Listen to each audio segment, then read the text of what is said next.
Hi friends, 100% మీరు మాట్లాడతారు Nihali spoken English institute.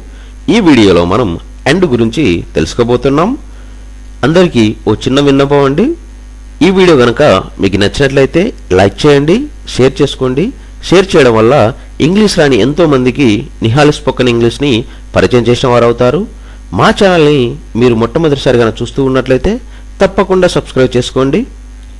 And అంటే మరియు అని అర్థం. అండ్ను ఏ సందర్భంలో ఉపయోగిస్తాము అంటే మనం మాటల సందర్భాలలో మరియు అని చెప్పే సందర్భంలో మనం అండ్ను ఉపయోగిస్తాము. I got out of the car and walked into the house. నేను కారు దిగి ఇంటిలోనికి నడిచాను. I sat in the kitchen and read a book. నేను వంటగదిలో కూర్చొని ఒక పుస్తకం చదివాను. He doesn't like her and she doesn't like him. అతడు ఆమెను ఇష్టపడడు, ఆమె అతనిని ఇష్టపడదు. I spent some money and bought a chair. నేను కొంత డబ్బు ఖర్చు పెట్టి ఒక కుర్చీ కొన్నాను. My brother study law and I studied medicine.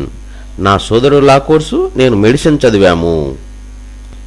And అంటే మరియు అని అర్థం. అండ్ను ఏ సందర్భంలో ఉపయోగిస్తాము అంటే మనం మాటల సందర్భాలలో మరియు అని చెప్పే సందర్భంలో మనం అండ్ను ఉపయోగిస్తాము. I got out of the car and walked into the house.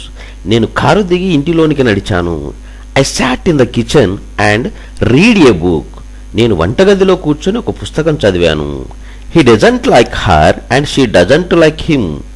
అతడు ఆమెను ఇష్టపడడు, ఆమె అతనిని ఇష్టపడదు. I spent some money and bought a chair. నేను కొంత డబ్బు ఖర్చు పెట్టి ఒక కుర్చీ కొన్నాను. My brother study law and I studied medicine. నా సోదరుడు లా కోర్సు, నేను మెడిసిన్ చదివాము.